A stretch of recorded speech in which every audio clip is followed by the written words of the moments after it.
Good morning বন্ধুরা, welcome back to the Prius blog. আজকে আবার একটা নতুন ব্লগ নিয়ে তোমাদের সাথে চলে এসেছি। তোমরা সবাই কেমন আছো আগে বলো। আমি কিন্তু বেশ ভালোই আছি। এদিকে সকালে কাজকর্ম আমাদের কিন্তু ওর জন্যই তো বন্ধটা করা হচ্ছে। এখন তাড়াতাড়ি কাজকর্ম সেরে ফেলতে হয়, একদিকে কিন্তু খুব সুবিধাও হয়। এই যে রান্নাঘরের কাজ চলছে সেই উদ্দেশ্যে আমাদের কিন্তু সকাল সকাল সমস্ত কাজ যা থাকে সব রান্নাঘরের কমপ্লিট করে ফেলতে হয়। তারপরে এই যেখানে রান্না কাজ করতে কিন্তু আজকে সকালে চলে এসেছে। তারপর দুধবেলা এসেছিলো, তো দুধ নিতে চলে গেছিলাম।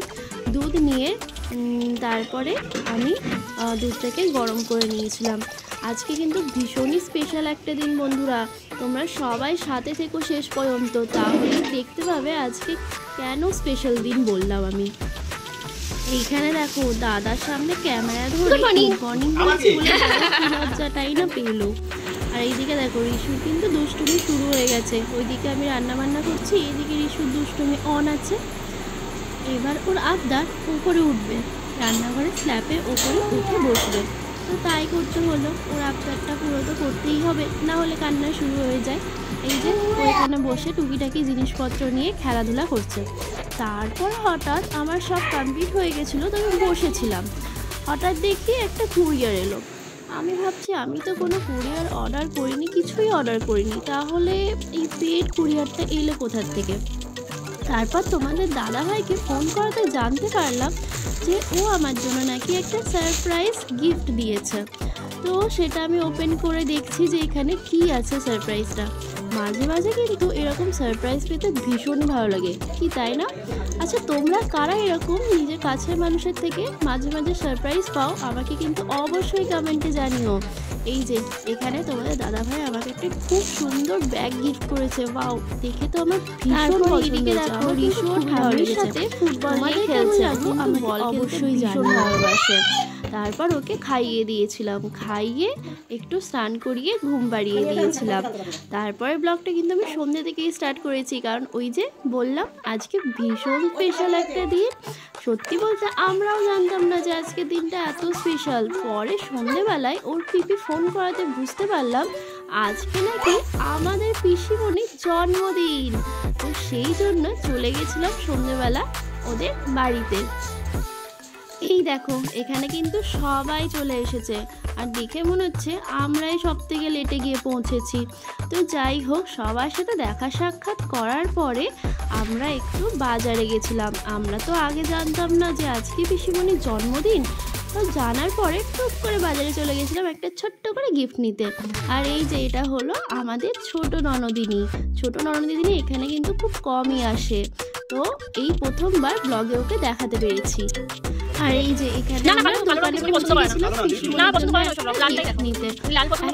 কি দেবো ফার্স্টে বুঝতে পারছিলাম না, পিসিমণি সেরকম কোথাও বেরোয় না, মানে আমি যবে দেখি বেশিরভাগ বাড়িতেই থাকে, আর উনি নাইটিটাই বেশি পছন্দ করেন। তো সেই হিসাবে নাইটি দিয়ে ফেলেছি, শাড়ি টাড়ি তো পরেন না, সেই হিসাবে শাড়ি আর দিয়ে নাইটি দিয়ে ফেলেছি, এটা ডেলি ইউজ করতে পারবে।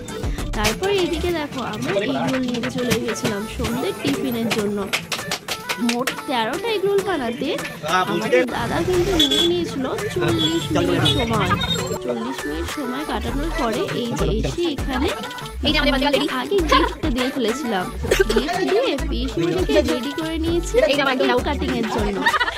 আমার একজন দেওর, আমার দুজন দেওর আছে, আর এক দেওর বাইরে থাকে, যখন আসবে তোমাদের সাথে অবশ্যই পরিচয় করাবো। এই দেখো এখানে সবাই মিলে রেডি হয়ে গেছি কেক কাটিং এর জন্য, আর এখানে যারা আছে সবাই আমার রিলেটিভ। আর আমাদের রিশুকে দেখো, যেই না কেক দেখেছে ভীষণ এক্সাইটেড হয়ে পড়েছে। ও কিন্তু কেক খেতে ভীষণ ভালোবাসে। ওই দেখো হাতে চাকু নিয়ে ও কাটবে বলে রেডি হয়ে বসে আছে।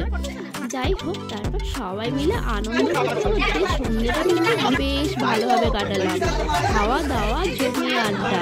তারপর কিন্তু ব্লগটা খাওয়া দাওয়ার আর করা হয়নি, কারণ সবাই মিলে বসে এনজয় করছিলাম। তারপরে ফোনটা ধরতেই ভুলে গেছিলাম।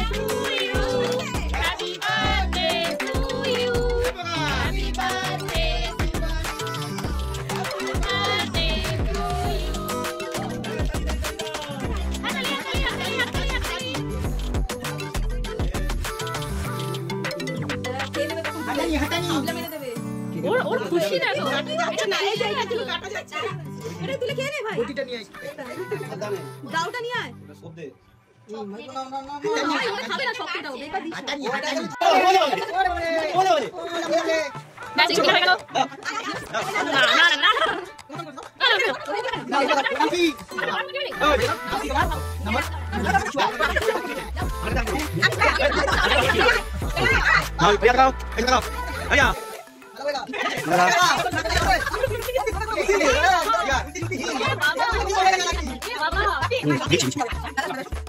সবাই মিলে এনজয় করতে করতে সন্ধ্যাটা বেশ ভালোই কেটে গেল।